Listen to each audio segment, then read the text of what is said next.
ఈరోజు మీరు చూడబోయే ఈ వీడియోలో వృషభ రాశి వారికి ఈ సమయంలో దైవరుణ శాపం వెంటాడుతుంది. ఈ శాపం పోవడానికి ఈ రాశివారు ఎటువంటి పరిహారాలను పాటించాలి, అలాగే ఈ రాశివారు ఈ సమయంలో ఏ దేవతారాధన చేయడం ద్వారా వారికి ఉన్న రుణ బాధలు అన్నీ తొలగిపోతాయి అనే విషయాలను తెలుసుకుందాం. ఈ వృషభ రాశి వారు రాశి చక్రంలో 2వ రాశి. ఈ రాశి యొక్క అధిపతి శుక్రుడు.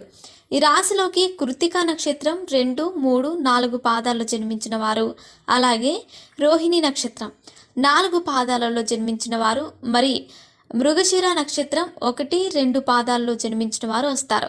ఈ వృషభ రాశిలో జన్మించిన వారు తమకు నచ్చిన వారు తప్పు చేసినా వారిని క్షమించే మనస్తత్వాన్ని కలిగి ఉంటారు. అలాగే ఈ రాశి వారు విలాసవంతమైన జీవితాన్ని గడపడానికి ఇష్టపడతారు. ఈ రాశి వారికి దానగుణం ఎక్కువగా ఉంటుంది. అలాగే వీరు తీసుకునే నిర్ణయాలను మార్చడం అసాధ్యం. అలాగే ఈ రాశి వారికి దయాగుణం